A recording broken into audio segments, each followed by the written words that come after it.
رحم اللہ من يقرأ الفاتحة بسم اللہ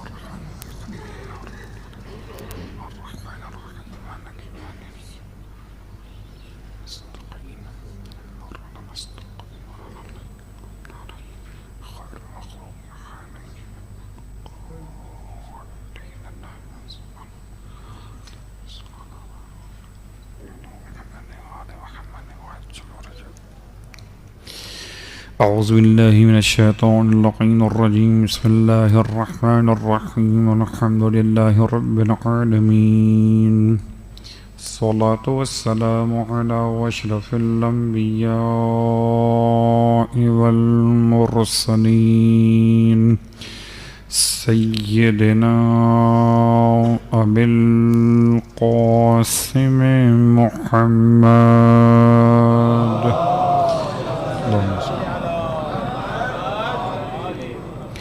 وعلى أهل بيته الطيبين الطاهرين واللعنة الدائمة على أعدائهم أجمعين أما بعد فقد قال الله تبارك وتعالى في كلامه الحميد وفرقانه المجيد قوله الحق وهو أصدق القائلين بسم الله الرحمن الرحيم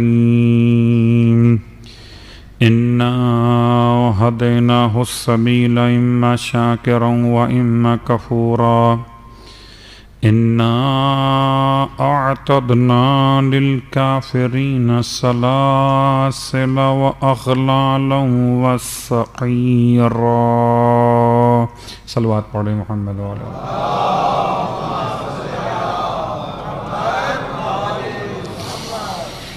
تمام تعریفیں اس خدا بزرگ و برتر کے لیے جس کی رحمتوں کے نتیجے میں سانسوں کی آمد و رفت جاری و ساری ہے. ہر سانس کے آنے پر بھی خدا کا شکریہ لازم ہے اور ہر سانس کے مکمل ہونے پر بھی خدا کا شکریہ لازم ہے. اور تمام ہدیہ درود و سلام و نزوات مقدسات کے لیے کہ جن کی تعلیمات کے نتیجے میں سانسوں میں خوشبو ولایت جاری و ساری ہے.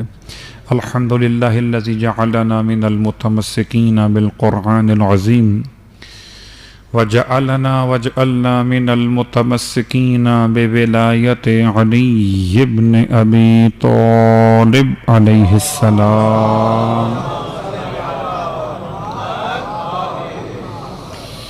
وجعلنا وإياكم إن شاء الله من الطالبين بثأر الحسين مع وليه الإمام المهدي من آل محمد عليهم السلام.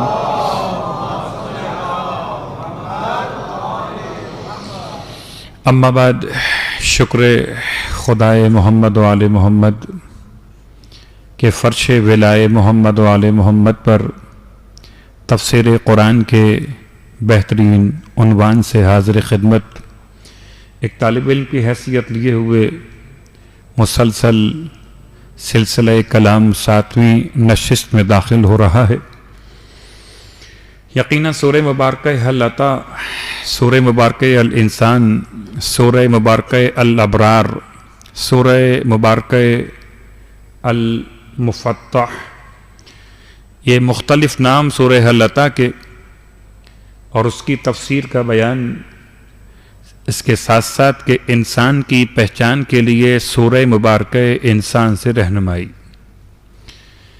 لیکن تفسیر سورہ حل عطا کے ساتھ ساتھ روزانہ ایک ایسی نماز کا تذکرہ بھی شامل کہ جو انسان کی مشکلات کے حل کے لیے بارگاہ معصومین علیہم الصلاۃ سے عنایت کی گئی.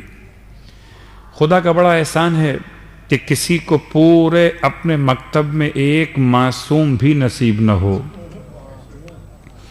اور ہمیں خدا نے ایک نہیں دو نہیں پورے 14 معصوم نصیب کیے.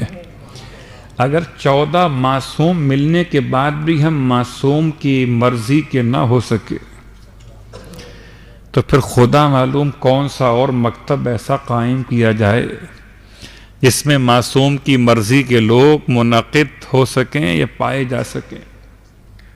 لیکن نماز کے باب میں کل ایک نماز کا بیان ہوا جو نماز شیخ طوسی نے روایت کو بیان کیا امام جعفر صادق علیہ السلام کی.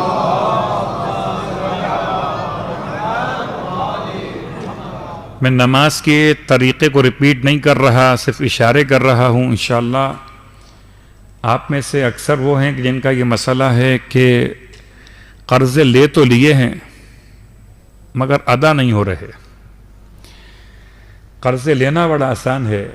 یہ طریقہ ہے دنیا کے سامراجی طاقتوں کا کہ پہلے انسان کو ایسے سبز باغ دکھاتے ہیں اور جب سبز باغ دیکھ کر انسان متوجہ ہو جائے تو پھر اسے اپنا عادی بنا لیتے ہیں. تو میں پلاسٹک منی کو سبز باغ کہوں تو پھر قرضوں کی ادائیگی کے لیے کوئی دعا تلاش کروں. تو نماز تو انشاءاللہ ہم شکل اجتماع میں طریقہ فرادہ کے لحاظ سے انشاءاللہ ادا کریں گے مجلس کے ختم ہونے کے بعد. اور چونکہ اس نماز میں ایک عمل شامل ہے، یہ عمل بالکل ویسا ہی ہے جیسے کہ عمل شب ہائے قدر میں عمل قرآن کیا جاتا ہے، اس سے بالکل ملتا جلتا یہ عمل ہے. ذرا سے الفاظ کے اختلاف کے ساتھ اس میں ہر معصوم کا نام لے کر بکا یا اللہ 10 مرتبہ، بے محمد 10 مرتبہ، یہاں بکا یا اللہ کے بعد یا محمد ہو، یا محمد کے بعد یا علی ہو. قسم بخدا کوئی اور طریقہ مجھے یاد ہو نہ ہو اگر میں 12 اماموں کے نام لے کر دعا مانگوں تو شاید نہیں یقیناً میری مشکل حل ہو جائے.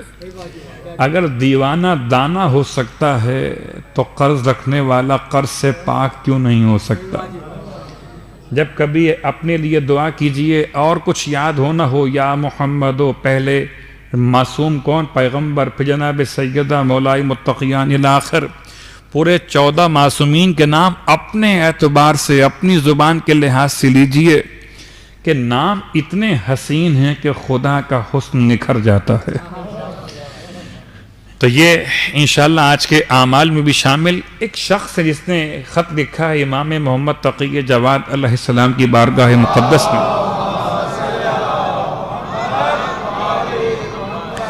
اور اتفاق سے اس نے بھی سوال کیا ہے مولا سے کہ مولا میرا قرضہ ادا نہیں ہو پا رہا، کوئی ایسا طریقہ بتائیے کہ میرا قرضہ ادا ہو جائے.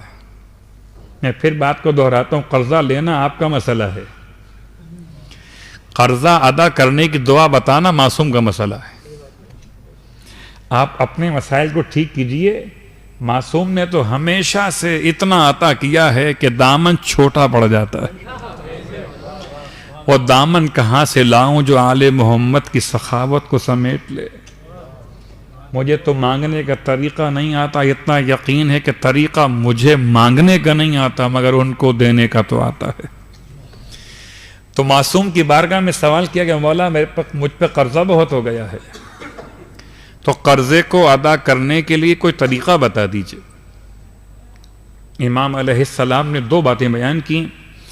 یاد رکھیے یہ دونوں باتیں اتنی آسان ہیں کہ اس میں کوئی ایسی شرط نہیں ہے جو میں سوچوں کہ کب کروں اور کب نہ کروں.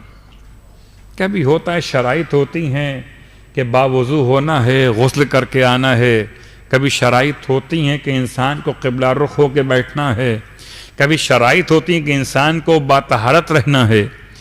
امام فرماتے ہیں 1 یاد رکھو، استغفار کثرت سے کرو، تمہارے قرضے ادا ہو جائیں گے. انما الاعمال بالنیات کا جملہ بہت حسین ہے کہ انسان کے اعمال کا انحصار نیت پر ہے. آپ تسبیح پڑھنے سے پہلے نیت کرتے ہیں، تسبیح سیدہ پڑھنے سے پہلے نیت کرتے ہیں، کہ صرف تسبیح شروع کر دیتے ہیں.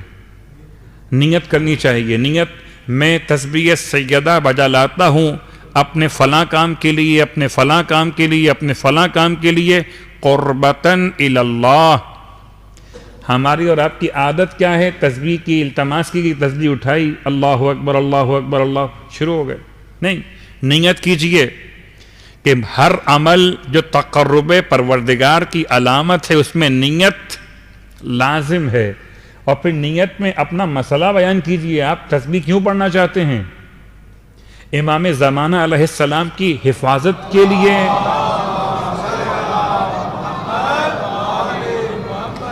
امام کی سلامتی کے لیے، امام کے دشمنوں کی تباہ و بربادی کے لیے، مومنین مومنات کے تحفظ کے لیے، اپنے مسئلے کے حل کے لیے، اپنے قرضے کے ادائیگی کے لیے تسبیح کیوں پڑھنا چاہتے ہیں؟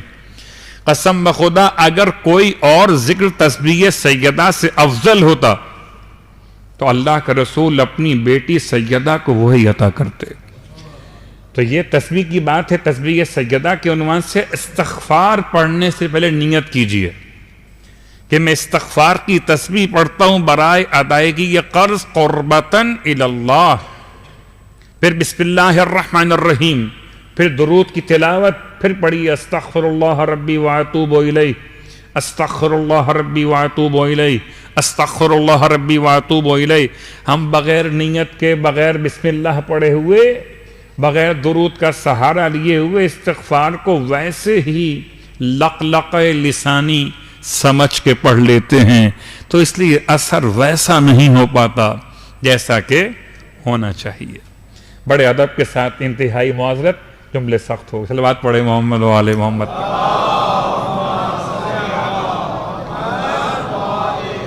اب آئیے، امام نے ایک طریقہ بتایا کہ انسان پہ جب قرض زیادہ ہو جائیں تو اسے چاہیے استغفار بہت زیادہ پڑھے. لمٹ بیان نہیں کی ہے کتنا پڑھے، پر جتنی آپ کی ہمت ہو. جب تک جاگتے رہیے، پریشانی میں اس کو کچھ کہیے، اس کو کچھ سنائیے، گھر میں ڈانٹیے بچوں کو، اہلیہ کو. اس سے بہتر ہے استغفار کیجئے. کہ بچوں کو ڈانٹنے سے قرضہ ادا نہیں ہو جائے گا، بیوی کو جھڑکنے سے قرضہ ادا نہیں ہو جائے گا. قرضہ ادا ہوگا تو خدا کے ذکر کے برکت سے ہوگا انشاءاللہ. تو ادائیگی قرض کا مسئلے میں امام کی روایت کا پہلا حصہ کہ استغفار پڑھا جائے. پھر فرماتے ہیں اپنی زبان کو مسلسل اس طرح سے جاری رکھو کہ جتنا ہو سکے سورہ انا انزلنا کی تلاوت کیا کرو.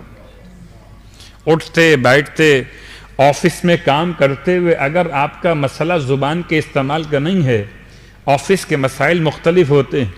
کبھی آپ کی زبان سے آپ کے آفس کے معاملات مرتب ہوتے ہیں، کبھی آپ کی نگاہوں سے مرتب ہوتے ہیں، کبھی آپ کے ہاتھ سے مرتب ہوتے ہیں. تو آپ کی جو جاب کی نوعیت ہے اس پہ گنجائش اگر ہے کہ آپ کچھ پڑھ سکتے ہوں اخلاقی اعتبار سے، قانونی اعتبار سے، تو آپ سورہ انا انزلنا کی تلاوت کرتے رہیے. امام محمد تقی جواد علیہ السلام کے جملے قرضہ ادا ہو جائے.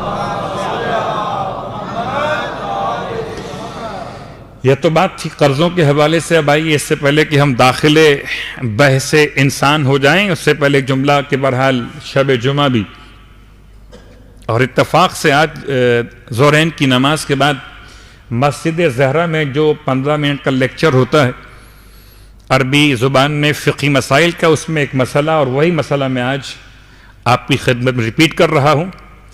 مسئلہ اس لیے بہت اہم ہے کہ ماہ مبارکہ رمضان میں انسان اگر ازدواجی زندگی گزار رہا ہو تو اس کا ایک مسئلہ. اس سے پہلے ایک مسئلہ کہ لوگ سوال کر رہے تھے کیا حالت روزہ میں اگر ہم سو گئے، بہت سے جوان تو شاید اس خوف سے نہیں سو پاتے دوپہر میں کہ کہیں سو جائیں تو کوئی نجاست وغیرہ واقع نہ ہو جائے،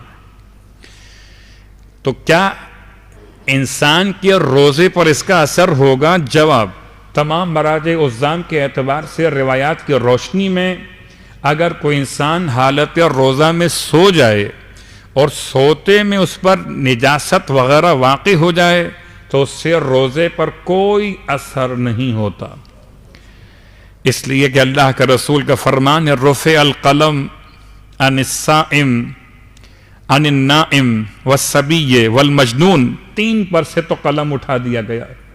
انسان سو رہا ہو تو اس کی تکلیف لکھی نہیں جاتی، تو سوتے ہوئے انسان کا ہو سکتا ہے خیالات فاسد ہوں، ہو سکتا ہے برے خواب کا اثر ہو، لیکن اگر بغیر اختیار کے انسان حالت روزہ میں سوتے ہوئے نجاست میں واقع ہو گیا تو اس سے اس کے روزے پر کوئی اثر نہیں پڑتا۔ جب اٹھ جائے، بیدار ہو جائے، اور طہارت کیونکہ شرعی ذمہ داری ہے، بجائے اس کے کہ آپ نماز کے وقت کا انتظار کیجئے، اب جیسے ہی بیدار ہوئے ہیں ہو سکتا ہے نماز کے وقت سے پہلے امام وقت کا وقت ہو جائے، تو اپنے آپ کو طہارت میں واقع کر لیجئے، یعنی غسل جنابت کو انجام دے دیجئے۔ کچھ لوگ ہیں جو پھر سوچتے نہیں جب نماز پڑھنی ہوگی تب غسل جنابت کر لیں گے۔ میں کہتا ہوں قبلہ آمنا و صدقنا فقہی مسئلہ یہی ہے، لیکن عرفانی مسئلہ یہ نہیں ہے۔ عرفانی مسئلہ یہ ہے، یہ پہلی بات تو کہ ہو سکتا ہے ظہور امام ہو جائے، کل جمعہ بھی ہے۔ دوسری بات یہ ہو سکتا ہے کہ میری موت اس نماز کے وقت سے آنے سے پہلے واقع ہو جائے۔ کتنی بری بات ہوگی اگر مثل میت کے پڑا ہوا ہوں اور جنابت مجھ پر واقع ہو چکا ہو۔ صلوات پڑھیں محمد والے محمد۔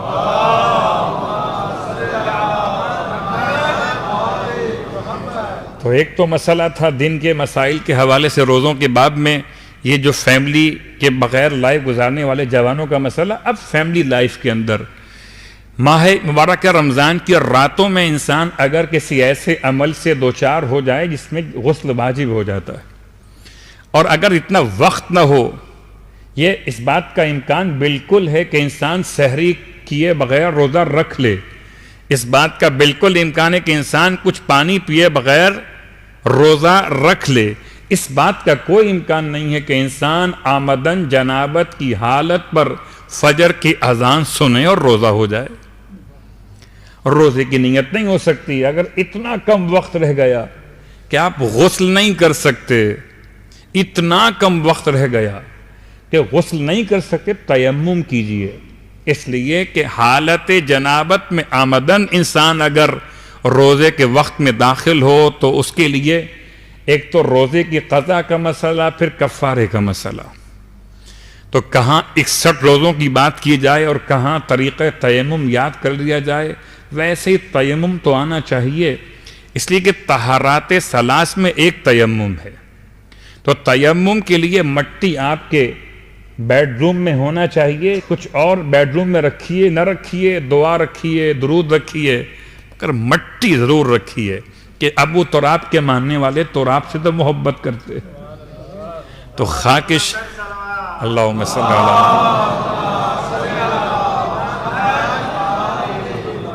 یہ مسئلہ فقہی ہے، اس لیے کہ تیمم ہوتا ہی ایسے وقت میں جبکہ گنجائش ہماری اور آپ کی زندگی میں، یا بیماری کا مسئلہ وہ الگ موضوع ہے، یا پانی کا نقصان دہ ہونا الگ موضوع ہے، یا انسان کے لیے پانی بالکل موجود نہ ہو، یا دیگر مسائل، لیکن جو کم از کم پیش آ سکتا ہے اس خاص ماہ مبارک میں وہ کیا ہے؟ وہ وقت سحر، وقت طلوع فجر۔ انسان اگر طہارت کرنا چاہے اور غسل کا امکان نہیں ہو تو کیا کرے گا؟ تیمم کرے گا۔ تیمم کیسے کیا جاتا ہے؟ تیمم بہت آسان طریقہ ہے، واقعاً اتنی بار بیان کرنے کے بعد بھی مجھے آج دن میں اندازہ ہوا کہ بہت سے، میں سمجھتا تھا کہ بہت مذہبی معلومات والے لوگ سوال کر رہے تھے، مولانا کیا اس میں سر کا مسا نہیں ہوتا؟ کیا اس میں پاؤں کا مسا نہیں ہوتا؟ تیمم وضو کی بہن نہیں ہے کہ وضو کے جیسا ہو۔ ہمارے یہاں قیاس کا مسئلہ بہت زیادہ، حالانکہ ہم قیاس والے نہیں ہیں، ہمارا قیاس سے کیا تعلق، ہم تو ولایت والے ہیں، ہمارا ولایت سے تعلق ہے۔ تو مسئلہ تیمم بہت آسان ہے، اتنا سمپل کیجئے تیمم کہ وضو اور غسل کے مقابلے میں وقت کی سیونگ کا عنوان بھی شرعاً واقع ہو جائے۔ ایسا نہ ہو کہ تیمم میں اتنا وقت لیجئے کہ لوگ کہتے اس میں تو آپ غسل کر لیتے، اتنی دیر میں آپ نے تیمم کیا ہے۔ یہ بات یاد دلا دوں کہ کہ نجاست والے مقام کا دھونا الگ موضوع ہے، لباس کا تبدیل کرنا الگ موضوع ہے، اس کا تعلق تیمم سے نہیں ہے۔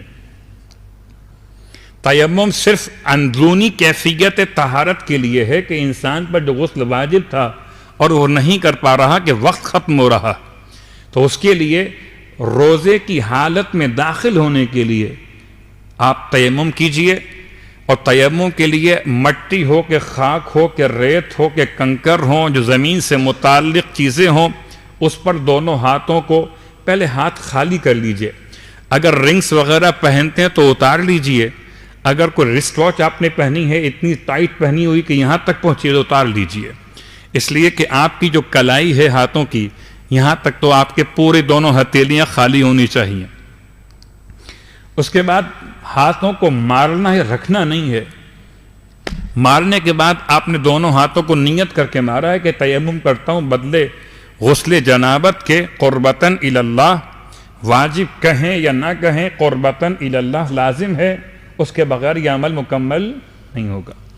اپنے دونوں ہتھیلیوں کو رکھی اپنی پیشانی پر، اور یہ پیشانی جہاں سے بال اگتے، سر کے بال، جس کی پیشانی پر بال نہیں ہیں، یعنی پیشانی پر اس حد تک خلا پیدا ہو گیا ہے کہ سر کے بال پیچھے ہو گئے، یعنی اڑتے اڑتے یہاں تک چلے گئے، تو میرا اصل معیار کیا بنے گا؟ جو عرف عام کا معیار ہے، جو عام انسان کا معیار ہے۔ بہت سو کے یہاں تک بال آئے ہوئے ہوتے ہیں، تو معیار کیا بنے گا؟ جو عرف عام کا معیار، عرف عام کا معیار جو عام انسان کی پیشانی ہوتی ہے۔ تو میں نے اپنے دونوں ہاتھوں کو یہاں رکھا، مٹی لگنا شرط نہیں ہے، اور اگر لگ جائے کنکر موجود تو آپ جھاڑ بھی سکتے۔ بعض علماء احتیاط میں کہتے ہیں ایسے جھاڑ دیجئے۔ میں کیوں کہہ رہا ہوں بات کو؟ لوگ کہتے ہیں مٹی لگے گی تو تیمم ہوگا، نہیں، مٹی لگے گی تیمم نہیں ہوگا، تیمم تو شریعت کے طریقے پر ہوگا، مٹی لگے یا نہ لگے۔ یہ منہ پہ مٹی ملنا، صلوات پڑھے محمد علیہ تیمم تھوڑی، آپ نے کون سے گناہ کیا؟ وہ شاید جملہ ہے ایک زبان کا، پاکستان کی زبانوں میں سے، مٹی پاؤ، کیا کہتے ہیں اس کو؟ مٹی پاؤ، یہ وہ نہیں ہے، یعنی وہ اچھا جملہ ہے بہت، کسی اختلاف کو ختم کرنے کے لیے، کسی فساد کو مٹانے کے لیے اس سے اچھا جملہ کیا ہوگا؟ مٹی پاؤ، یعنی ختم کرو۔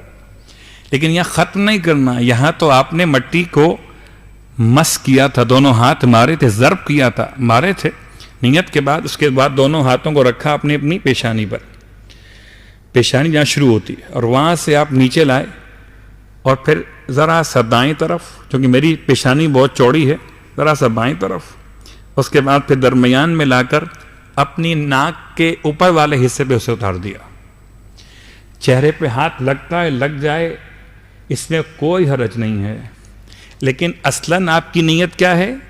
پیشانی کا مسح کرنا، پیشانی کا مسح کرنا۔ احتیاط میں یہ آپ کی بھویں شامل ہیں، سر کے بال اگنے سے لے کر، پیشانی یہ ہے، سر کے بال اگنے سے لے کر یہاں تک بھووں کو شامل کرتے ہوئے، بھویں میری یہاں تک تھیں، تو میں نے اس کو یہاں لا کر یہاں اتار دیا۔ اب اگر ہاتھ ٹچ ہو گیا تو کوئی مسئلہ نہیں ہے، لیکن چہرے پر ہاتھ پھیرنا شامل نہیں ہے، رخسار پر ہاتھ پھیرنا تیمم میں شامل نہیں ہے۔ یہ کرنے کے بعد آپ نے اپنے سیدھے ہاتھ کی ہتھیلی کی پشت پر الٹے ہاتھ کی ہتھیلی کے اندر والے حصے سے آپ نے مسح کیا، یہ جو جوائنٹ ہے کلائی کا، یہاں سے لے کر انگلیوں کے آخری سرے تک۔ پھر اس کے بعد اپنے الٹے ہاتھ کی ہتھیلی کی پشت پہ کیا، پھر سیدھے ہاتھ سے، اور پھر ایک مرتبہ دوبارہ ہاتھ مارے۔ تمام مراجع الزام کے اعتبار سے احتیاطاً دوبارہ ہاتھ ماریے اور ہاتھ کے مسے کو ریپیٹ کر دیجئے۔ آپ کا تیمم بالکل درست واقع ہو جائے گا، قربتاً، بات پڑھ لیں محمد علیہ وسلم۔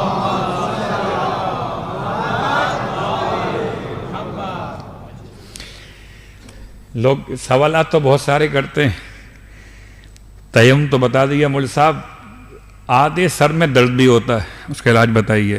اس کا علاج بھی ہے، اس کا علاج، اس کا نام عربی میں شقشقیہ، اور اس کے لیے دعا موجود ہے، پھر انشاءاللہ کبھی بتاؤں گا، آج چھوڑ دیتا ہوں، ورنہ کہیں دعاؤں میں بات نکل گئی تو پھر انسان کہاں تلاش کریں گے؟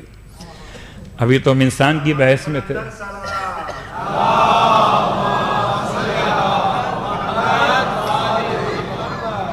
اور انسان کی بحث میں بات ہماری چل رہی تھی، اور ہم نے کل ایک بات مکمل کی تھی کہ انسان اگر خود فراموشی کا شکار ہو جائے تو اس کے نتیجے میں انسان کا پہلا مسئلہ کیا ہوگا کہ غیر کو اصل قرار دے گا۔ دوسرا مسئلہ اس کی روح میں توازن خراب ہو جائے گا۔ جب غیر کو اصل قرار دے گا تو سامنے والا کوئی بھی ہو، میرا بھائی ہو، میری بہن ہو، میری بیٹی ہو، میری بیوی ہو، کوئی بھی سامنے ہو، اگر میں اس کو اپنا اصل قرار دوں تو اس کا مسئلہ میرے مسئلے سے مختلف ہے، اس کا مفاد الگ ہے، میرا مفاد الگ ہے۔ اگر میں کسی غیر کو اپنی اصل قرار دوں تو روح میں توازن خراب ہو جاتا ہے، نمبر ایک۔ نمبر دو، ہو سکتا ہے غیر ایک نہ ہو، میں کتنوں کے لیے کام کر رہا ہوں۔ اس لیے قرآن سورہ مبارکہ یوسف میں کہتا ہے، یہ بتاؤ ذرا کہ وہ بہتر ہے کہ انسان اگر سوچے ارباب متفرقون خیر ام اللہ الواحد القہار، سورہ یوسف آیت نمبر 39۔ الفاظ کیا ہیں؟ کیا بہت سارے پروردگار بہتر ہیں یا ایک اللہ بہتر ہے؟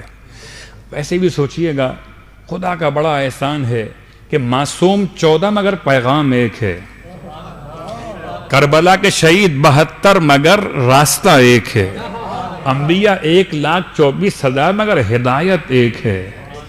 تو خدا کا بڑا احسان ہے کہ اس نے ہر ایک میں ایک رکھا۔ صلوات پڑھے محمد والے محمد۔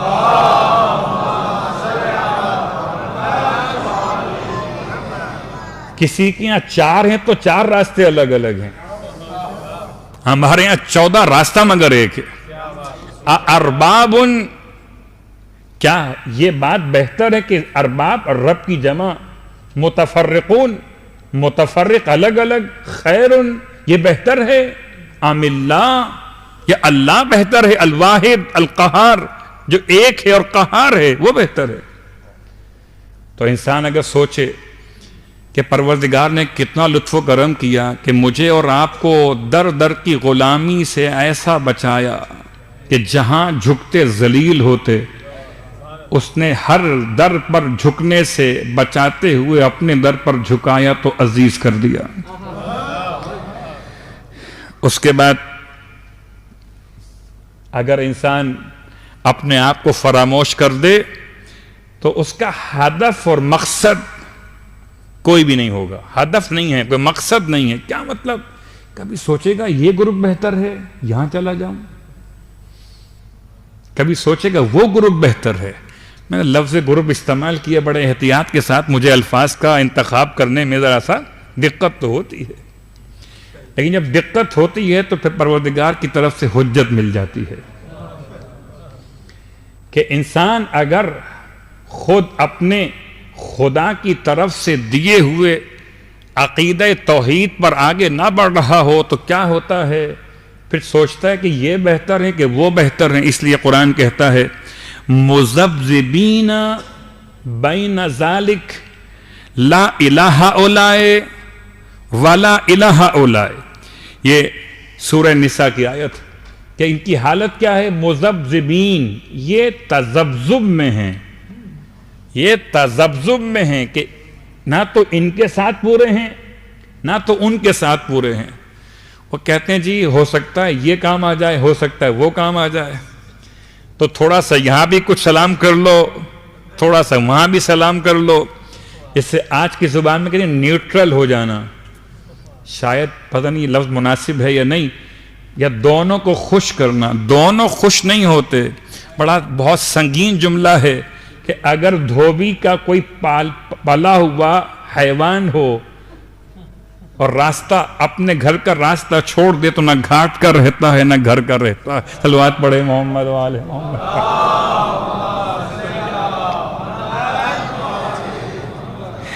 اور اس کی وضاحت میں مولا متقیان علی ابن ابی طالب علیہ السلام ارشاد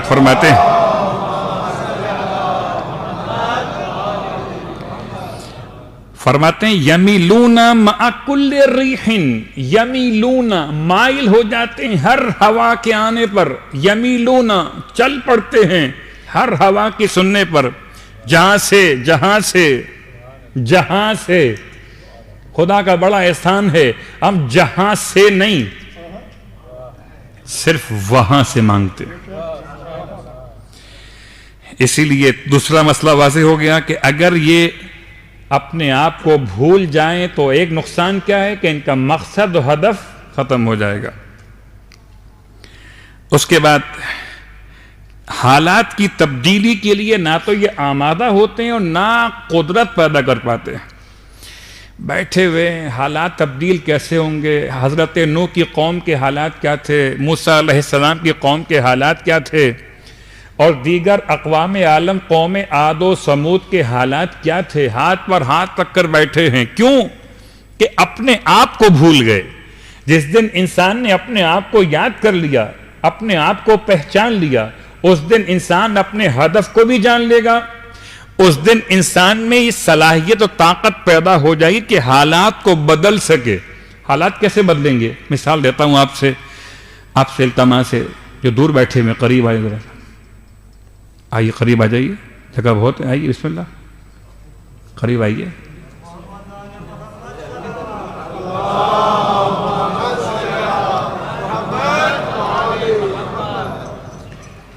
اب میری مجبوری تھی، مجھ سے ممبر اٹھے گا نہیں، ورنہ میں اس کو اٹھا کے آپ تک آ جاتا۔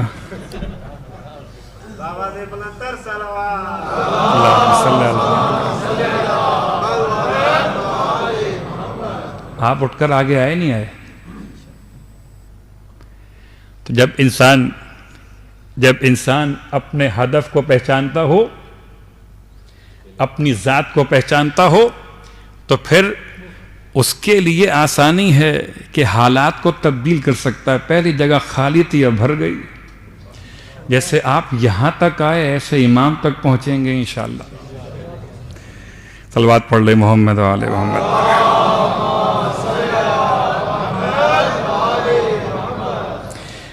ایسے انسانوں میں ایک مثال میں نے کل بیان کی تھی، جب انبیاء آ کر پیغام دیتے تھے تو یہ انبیاء کے مقابلے پر اپنے علم پہ اکتفا کرتے تھے۔ یاد ہے کل کی بات؟ ایک اور خرابی ان کے ساتھ کیا ہے؟ وہ خرابی یہ کہ یہ سمجھتے ہیں ما ہی حیاتنا ما ہی الا حیاتنا الدنیا نموت و نحیا، بس جو کچھ ہے یہی زندگی ہے، اس کے پیچھے کچھ نہیں ہے، اور ہمیں تو زمانہ ہی مارے گا۔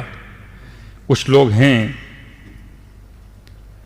اب بہت سے پیغامات کو سمجھنے کے لیے سامراجی طاقتوں کے اندازے سرکشی اور اندازے ظلم و جور کو سمجھنے کے لیے بہت سے عنوانات قائم کیے گئے، چاہیں تو مختلف انداز سے فلمیں اس موضوع پہ بنائی گئیں، اور میں اشارہ کر چکا کہ انسان کو اس کی غفلت کا شکار کرنے کے بعد اہل سامراج نے بڑے فائدے اٹھائے ہیں۔ آج کوئی حکومت ظالم کہیں پر نہ ہوتی اگر انسان اپنے آپ کو پہچان لیتا۔ اگر انسان اپنے آپ کو پہچان لیتا تو کوئی فرعون کبھی کامیاب نہ ہوتا اگر ہر انسان موسیٰ بن جاتا۔ ما ہی الا حیاتنا الدنیا، بڑا حسین جملہ ہے کہ جی یہ سب کچھ یہی تو ہے، بس کھاؤ پیو اس کے بعد ختم ہو جائیں گے، پھر کس نے پوچھنا ہے کیا ہوگا؟ کچھ نہیں ہوگا، سب ختم۔ گویا انسان اگر اپنے ہدف کو، اپنے مقصد کو نہ پہچانے، اپنی شخصیت کو نہ جانتا ہو تو کیا ہوگا؟ انا ہدیناہ السبیل اما شاکرا و اما کفورا، راستہ ہم نے بتا دیا ہے۔ راستہ کون سا؟ راستہ سبیل برحق کا راستہ۔ راستہ کون سا؟ راستہ وہ نہیں جو راستہ اجباری ہے، راستہ اختیاری بتایا۔ دو راستے الگ الگ ہیں۔ شکم مادر سے انسان کا باہر آنا ایک راستہ وہاں ہے، یہ راستہ اجباری ہے، میرے آپ کے اختیار میں نہیں ہے۔ ہمیں خدا نے وہاں سے بھیجنا تھا تو بھیج دیا۔ خدا چاہتا کہ آسمان سے گرا دیتا تو وہاں سے آتے، خدا چاہتا زمین سے ہمیں زراعت کے انداز میں نکالتا وہاں سے آتے۔ ثم السبیل یسرا، اس نے انسان کے نکلنے کا راستہ آسان کر دیا. تو ایک راستہ وہ ہے اس میں اختیار نہیں ہے، مگر یہ جو راستہ سورہ انسان کے اندر ہے، اِنَّا هَدَيْنَاهُ السَّبِيلَ، ہم نے انسان کو راستہ دکھا دیا. راستہ کون سا؟ اختیار والا راستہ. مثال میں دیتا ہوں کہ وہ جو راستہ اجبار کا ہو، اس میں کافر ہو کہ یہودی ہو کہ عیسائی ہو، سب کو وہیں سے آنا ہے، کوئی اختیار نہیں ہے. یہ راستہ کون سا؟ یہ اختیار کا راستہ ہے. اگر اس پر چلو گے شاکر بنو گے، اس سے انکار کرو گے کافر بنو گے. اِنَّا هَدَيْنَاهُ السَّبِيلَ اِمَّا شَاكِرًا وَإِمَّا كَفُورًا. راستہ ہم نے بتا دیا ہے، چاہے شاکر بنیے یا کافر. لیکن اس آیت کی وضاحت کیسے ہوگی؟ میں کوشش تو کر رہا ہوں کہ سورہ حل عطا کی آیتوں کو تیزی کے ساتھ آپ کی خدمت میں مکمل کروں. اِنَّا أَعْتَدْنَا لِلْكَافِرِينَ، بے شک کہ ہم نے تیار کر لیا ہے کافروں کے لیے، مہیا کر لیا ہے کافروں کے لیے. کس کو؟ 3 چیزوں کو. ایک سلاسلہ، ایک اغلالہ، ایک سعیرہ. 3 چیزیں ہیں. ایک سلاسل، ایک اغلال، ایک سعیر. 3 چیزیں ہیں. یہ تیار کر لیا خدا کے لیے زیب دیتا ہے. بہت غور کیجئے گا. مجھے اگر یہ معلوم ہے کہ صاحب 1 گھنٹے بعد مجھے یہاں سے نکل جانا ہے، تو میں 1 گھنٹے سے پہلے میں آپ کے لیے دسترخوان تیار کر دوں. تیار تو پہلے سے وہ کرتا ہے جسے بات کا کوئی اندازہ نہ ہو. تو خدا کس معنی میں کہتا ہے کہ اِنَّا أَعْتَدْنَا، ہم نے تیار کر لیا ہے. اصلاً یہ تیاری مثل انسان نہیں ہے. یہ اعلان ہے کہ اے انسان کافر، عذاب پہلے سے مہیا شدہ ہے. ایسا نہیں ہے کہ تمہارے لیے عذاب تیار کیا جائے گا، بلکہ یہ ایک ایسی تنبیہ ہے. کبھی کبھار جملہ استعمال کرتے ہیں جب کسی سے کوئی تفتیش کرنا ہو. آج کل تفتیش کے بڑے مسائل پاکستان میں چل رہے ہیں. تفتیش کیسی ہونی چاہیے؟ صاحبان ظلم و جور سے.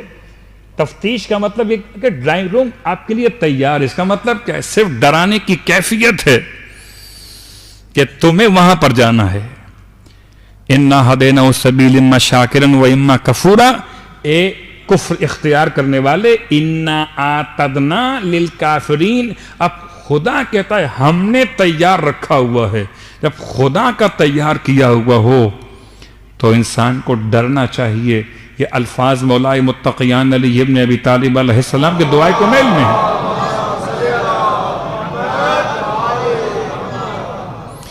کہ پروردگار آتش جہنم ھذا ما لا تقوم له السماوات والارض. کیوں؟ اس لیے کہ یہ تیرے غصے اور انتقام کی بنیاد پر ہے، اور تیرے غصے کو نہ زمین برداشت کر سکتے نہ آسمان برداشت کر سکتے. تو اِنَّا أَعْتَدْنَا لِلْكَافِرِينَ، ہم نے کافروں کے لیے مہیا کیا. کیا 3 باتیں. ایک کیا ہے؟ سلاسل. سلاسل کیا ہے؟ زنجیریں. سلاسل مانے زنجیریں. اغلال جمع ہے غل کی. غل کسے کہتے ہیں؟ جو بنے ہوئے رنگ ہوتے ہیں. رنگ یا پھر ہاتھوں اور گردن کے درمیان جو لوہے کے پیس ڈالے جاتے ہیں، سریے استعمال کیے جاتے ہیں کہ بالکل انسان ایسا ہو جائے کہ اس کے ہاتھ بھی اس سے دور نہ ہو سکیں اپنی گردن سے. اغلال غل کی جمع. سلاسلہ سلسلتن کی جمع، یعنی کہ زنجیر، یعنی کہ توق، ہاتھوں میں ہتکڑیاں، پیروں میں بیڑیاں. اللہ اکبر. خدا کہہ رہا ہے کافروں کے لیے. کون سے کافر ہیں؟ جن کو اختیار تھا کہ شاکر بنے یا کافر بنے. اپنے اختیار کے بعد یہ کافر بنے. خدا نے ان کو سمیع بنایا تھا، بصیر بنایا تھا. خدا نے ان کو نطفت امشاج سے نبتلیہ کی منزل پہ گزار کے انسان بنایا تھا، مگر یہ کیا بن گئے؟ یہ حیوان بن گئے. اور سعیر کا مطلب ہے چمکتا ہوا شعلہ، بھڑکتی ہوئی آگ. 3 باتیں ہیں. جب کبھی کوئی ایسی آیت تلاوت کی جائے اور روایت معصوم کی، انسان کو چاہیے خدا سے پناہ طلب کرے، اپنے لیے بھی، اپنے اعزاء احباب کے لیے بھی، اپنے اہل و عیال کے لیے بھی. اور جب کوئی آیت رحمت ہو جو انشاءاللہ کل سے شروع ہوگی، کل سے تو یہ سورہ مبارکہ حل اتا داخل تذکرہ حل اتا ہو جائے گا. ان الابرار یشربون، ابرار کی کیا کیفیت ہوگی انشاءاللہ وہ کل سے بیان ہوگی. آج شب جمعہ ہے کوئی آپ میں سے جو چاہتا ہو کہ آپ کو خدا کسی بہت بڑے صاحب حیثیت کے ساتھ جمع کر دے؟ کبھی کبھی مثال دیتا ہوں، میں نے بہت سے ڈرائنگ روم میں سجی ہوئی تصویریں دیکھی ہیں. یہ سب آرمی چیف کھڑے ہوئے ہیں، ان کے ساتھ آپ کھڑے ہوئے ہیں. اس کا مطلب آپ کی نزدیک اس منصب کی بڑی اہمیت ہے. اگر کوئی چاہتا ہو کہ اس کو ختمی مرتبت کے ساتھ محشور کیا جائے،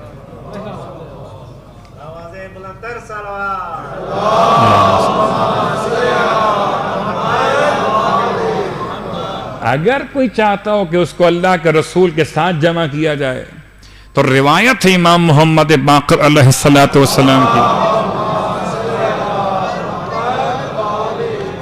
کہ اسے چاہیے شب جمعہ سورہ حل اتا کی تلاوت کو ہرگز ترک نہ کرے. شب جمعہ سورہ حل اتا کی تلاوت کو ہرگز ترک نہ کرے کہ اس کی تلاوت کا فائدہ خداوند عالم اس کے قاری کو رسول خدا کے ساتھ جمع کر دے گا. تو یہ تو فائدہ بھی. اور انشاءاللہ جب نام ایسے امام کا زبان پر آ گیا تو اسی خانوادے سے ایک ایسی شخصیت کا تذکرہ مکمل کرنا. ہم نے کل بیان کیا جناب ام فروہ کے حالات کو. ام فروہ جناب فاطمہ جناب قاسم کی بیٹی. کس کی والدہ؟ امام جعفر صادق علیہ السلام کی والدہ ام فروہ.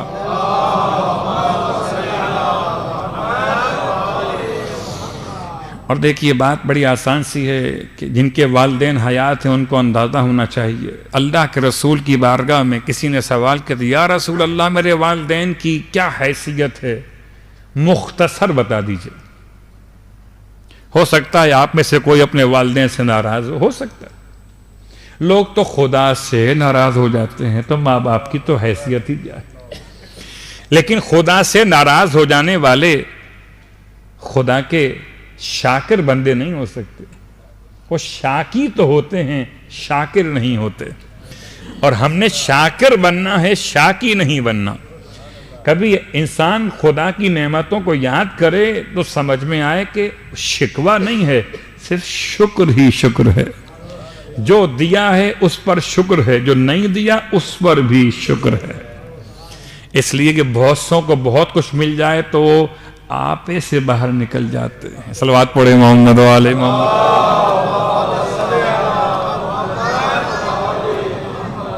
تو عظمت والدین، چونکہ ہم ہر روز ایک امام کی والدہ کی عظمت کو بیان کر رہے ہیں تاکہ اس کا پیغام بھی آتا رہے اور ائمہ معصومین کی امہات کا تذکرہ بھی ان مجالس میں مسلسل رہے انشاءاللہ. تو اب اگر والدین کی عظمت کا سوال جو آپ سے کیا گیا، فرماتے ہیں ہما جنتکا و نارکا. مختصر یہ سمجھو کہ تمہارے والدین تمہارے لیے جنت بھی ہیں اور جہنم بھی ہیں. ایک ہی والدین جنت بھی ہیں اور جہنم بھی ہیں. یعنی بے شرطہا و شروطہا، اگر اطاعت والدین کیجئے تو والدین جنت ہیں، اگر معصیت والدین ہو جائے تو والدین جہنم ہیں. تو گھر میں ہی جنت ہے، گھر میں ہی جہنم ہے. گھر سے باہر کس جنت کو ڈھونڈتے ہیں؟ جنت تو گھر میں ہے، اور گھر میں بھی کہاں؟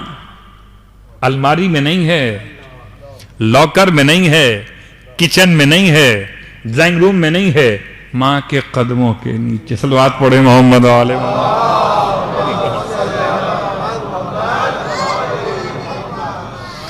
اگر میری اور آپ کی جنت میرے اور آپ کی ماں کے قدموں تلے تو معصوم کی ماں کا مقام کیا ہوگا؟ میں اپنے پاس سے کچھ نہیں کہہ سکتا. معصوم کی ماں کا مقام کیا ہوگا، بس اتنا سمجھیے. اور ہم جس معصوم کی ماں کا تذکرہ کرنے والے آج، ان کا اصل اسم گرامی ہے حمیدہ، علاقہ البربریہ. بربری یعنی بربریہ کا علاقہ اندلس یا مغرب یعنی کہ الجزائر سے متعلق علاقوں سے بیان کیا جاتا ہے. اب ڈیپ میں جائیے تو چوتھے اور پانچویں امام کے دور میں جو بعض سلطنتوں پر فتح کا عنوان ہوا اسلامی لشکر کا، حجاج بن یوسف کے زمانے کے واقعات میں، تو کچھ قیدی، کچھ کنیزیں، کچھ ایسے افراد وہاں کے لا کے بیچے گئے ان علاقوں سے. ان میں علاقے بربر سے راوی کا نام ہے ابن عکاشہ، عین کاف کتاب والا، شین اور گول ہے، ابن عکاشہ. یہ کہتے ہیں میں خدمت امام محمد باقر علیہ السلام میں تھا.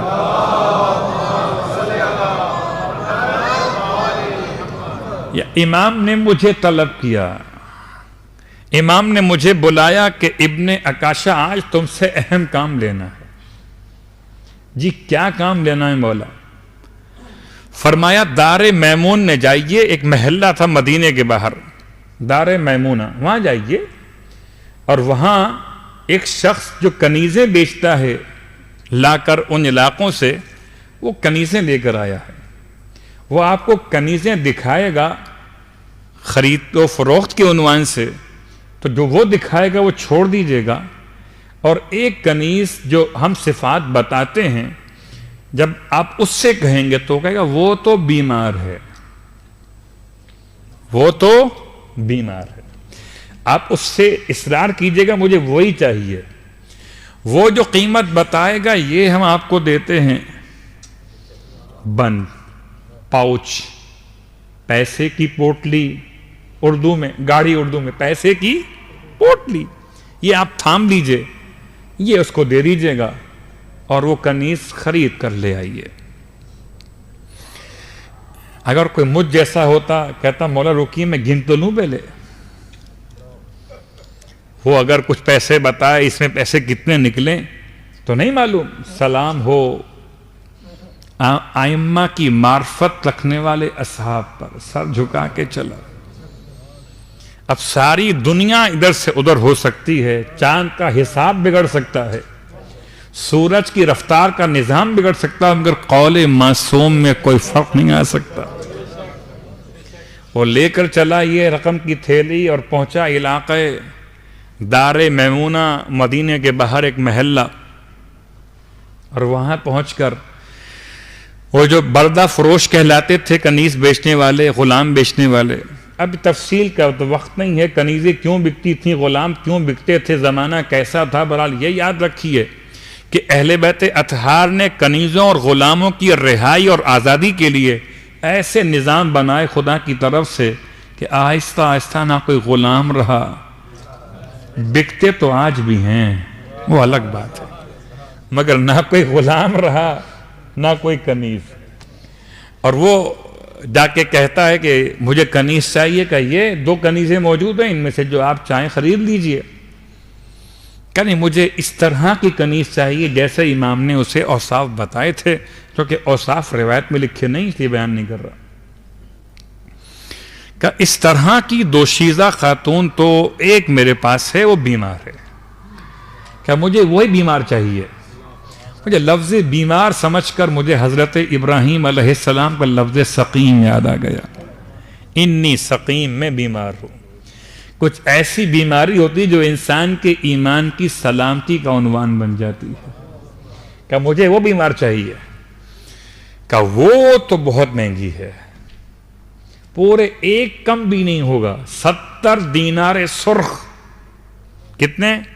70 دینار سرخ اس کے قیمت کے طور پہ لوں گا میں، اس سے 1 دینار کم نہیں ہوگا، کوئی ڈسکاؤنٹ نہیں ہے. بیمار بھی ہے، بیمار بھی ہے اور پیسے کم نہیں ہوں گے. ابن عکاشہ کہتے ہیں میں نے امام کے فرمان پر یقین ہے نا، اٹھا کے پیسے کی پوٹلی بغیر گنے ہوئے، کر لو یہ تمہارے ہوئے، ہمیں کنیز دے دو۔ کہا اچھا رک جاؤ، پہلے میں گن تو لوں۔ جب اس نے گنا تو بغیر کچھ کہے ہوئے کہتا کہ جو میں نے تم سے مطالبہ کیا سب اس کے اندر موجود ہے۔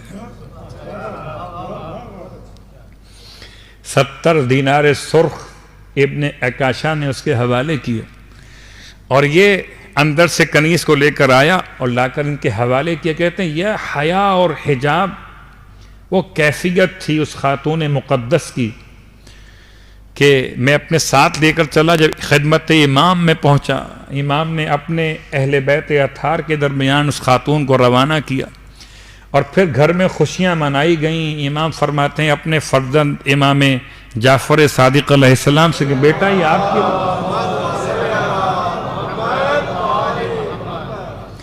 بیٹا یہ آپ کے لیے ہے۔ اللہ اکبر۔ حمیدہ کا ترجمہ کیا ہے؟ بسا اوقات نام کا تو استعمال ہوتا ہے، اچھا بہت کم لوگ نام رکھتے ہیں ائمہ کی ماؤں کے ناموں پر۔ خدا کے لیے ان ناموں کو آگے بڑھائیے کہ اگر یہ نام ریپیٹ نہ کیے گئے تو پھر ایسے اجنبی ہو جائیں گے، لوگ پوچھیں گے اس کے معنی کیا ہوتے ہیں۔ اتنا رکھیں اس نام کو کہ پھر معنی بتانے کی ضرورت نہ رہے۔ حمیدہ حمید لفظ ہے، ایک حمید لفظ ہے۔ حمیدہ کا ترجمہ میں خود نہیں کرتا، امام نے خود کیا۔ حمیدہ یعنی المحمودہ، جو لائق تعریف ہو اس کو حمیدہ کہتے ہیں۔ جو لائق تعریف ہو اس کو حمیدہ کہتے ہیں۔ پھر آپ نے فرمایا المصفات، مصفہ کسے کہتے ہیں؟ کہ بالکل صاف اور ستھری خاتون ہو۔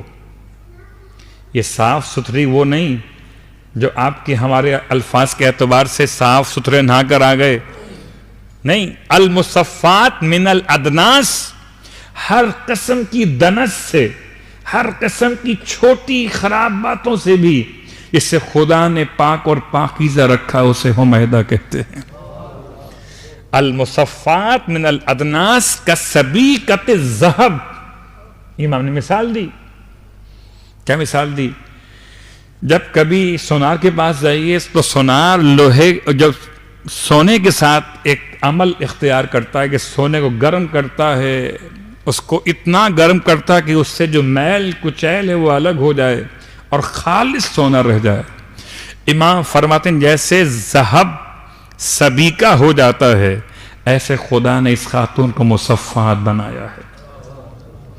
ما زالت الملائکۃ تحرسها، ملائکہ اس بی بی کی حفاظت کرتے رہے۔ ما زالت الملائکۃ تحرسها، ملائکہ اس بی بی کی حفاظت کرتے رہے۔ حتی ادیت الیہ، یہاں تک کہ یہ میرے پاس پہنچا دی گئیں۔ کرامتن من اللہ، یہ اللہ کا کرم تھا لی میرے لیے۔ وَلِحُجَّةٍ مِّن بَعْدِي، اور میرے بعد آنے والی حجت کے لیے۔ الفاظ کس کے؟ امام جعفر صادق علیہ السلام۔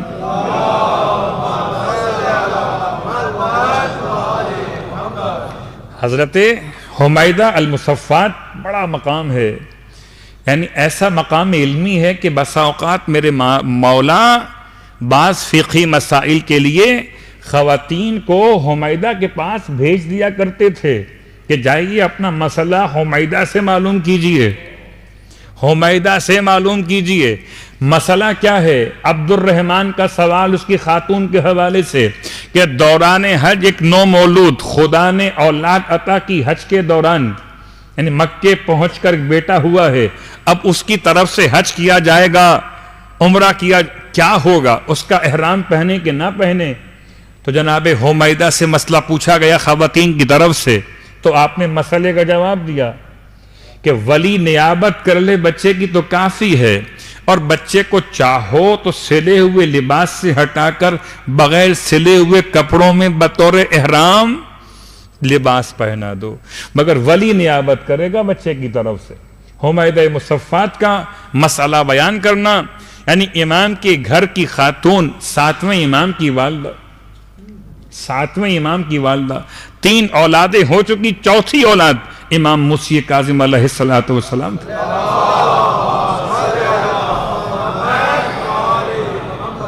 کیونکہ تفصیل کا وقت نہیں ہے، اپنی بات کو سمیٹ رہا ہوں کہ ان خاتون کے حالات میں ایک جملہ اور سن لیجئے۔ جب کہا تھا حاکم وقت نے کہ بتاؤ امام جعفر صادق علیہ السلام نے کس کو اپنا وصی بنایا ہے، اور جس کو وصی بنایا ہو اس کا سر تن سے جدا کر دو۔ کس کے جملے؟ منصور کے۔ کہا اچھا ایسی بات ہے، تو امام نے اپنی وصایت میں ایک نام نہیں رکھا تھا، منصور کا نام بھی ہے، سلیمان بن جعفر کا نام بھی ہے، عبداللہ کا نام بھی ہے، موسی کاظم کا نام بھی ہے، اور حمیدہ مصفات کا نام بھی ہے۔ تو امام نے اپنی وصیت میں، چھٹے امام نے اپنی وصیت میں جناب حمیدہ مصفات 7ویں امام کی والدہ کا نام شامل کیا۔ وہ اتنا معتبر مقام تھا حمیدہ مصفات کا، باب الحوائج کی ماں ہے۔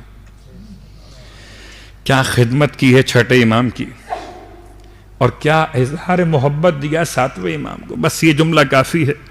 آج شب جمعہ بھی ہے اور دل چاہتا ہے کہ 7ویں امام کو ان کی ماں کا پرسہ پیش کروں، یا جناب حمیدہ مصفات کو 7ویں امام کا پرسہ پیش کروں، بغداد کے پل کی روایت پڑھوں۔ واہ غربتا، بغداد کے پل پر کیا ہوا تھا؟ کہتے ہیں کہ احمد بن حنبل کو اور افراد کے ساتھ بلایا گیا تھا کہ آپ بھی گواہی دو۔ چادر ہٹا کے دکھایا جا رہا تھا کہ یہ جو بدن ہے اس کو زہر نہیں دیا گیا ہے۔ جیسے ہی چادر ہٹائی گئی اور احمد بن حنبل نے امام کے جسم کو دیکھا، چیخ مار کے بے ہوش ہو گئے۔ ہوش میں لائے گئے تو کہتے تھے کہ قسم بخدا میں گواہی نہیں دے سکتا، کیسے گواہی دوں جبکہ بدن پہ تازیانوں کے نشان۔ واہ غربتا میرا مولا، اس طرح قید میں رکھا گیا، اس طرح قید میں رکھا گیا کہ زہر نے بدن کو توڑ دیا، اتنے تازیانے مارے گئے کہ بدن کا رنگ تبدیل ہو گیا۔ اس کے بعد مزدوروں سے جنازے کو اٹھوا کر بغداد کے پل پر رکھوا دیا گیا۔ رونے والوں کوئی اور رونے کو آیا ہو کہ نہ آیا ہو، مگر ماں فاطمہ زہرا اپنے لال کو رونے ضرور آئی ہوں گی۔ واہ غربتہ، ہائے کوئی ہے کہتے ہیں کہ بغداد میں ایک حداد کے دروازے پر دق الباب ہوا، کوئی خاتون آ کر کہتی ہے اسی رات کے اندھیرے میں چل تجھے ہتکڑی بیڑیاں کاٹنی ہیں۔ کس کا جنازہ ہے؟ ارے بغداد کے پل پر غریب سید کا جنازہ ہے، کوئی اٹھانے والا نہیں ہے، مزدوروں سے لا کے رکھوا دیا گیا۔ واہ محمدہ، میں ہاتھوں کو جوڑ کے کہوں گا مولا اس طرح سے نکال کر مزدوروں کے ذریعے آپ کو بغداد کے پل پر رکھوایا گیا، لیکن مولا ایک جنازہ اور یاد آتا ہے جسے زندان سے نکلنے کا ہی موقع نہ ملا، ارے اسے زندان میں ہی دفن کیا گیا۔ ہاتھوں میں ہتکڑیاں، پیروں میں بیڑیاں، بہن کا جنازہ سید سجاد زندان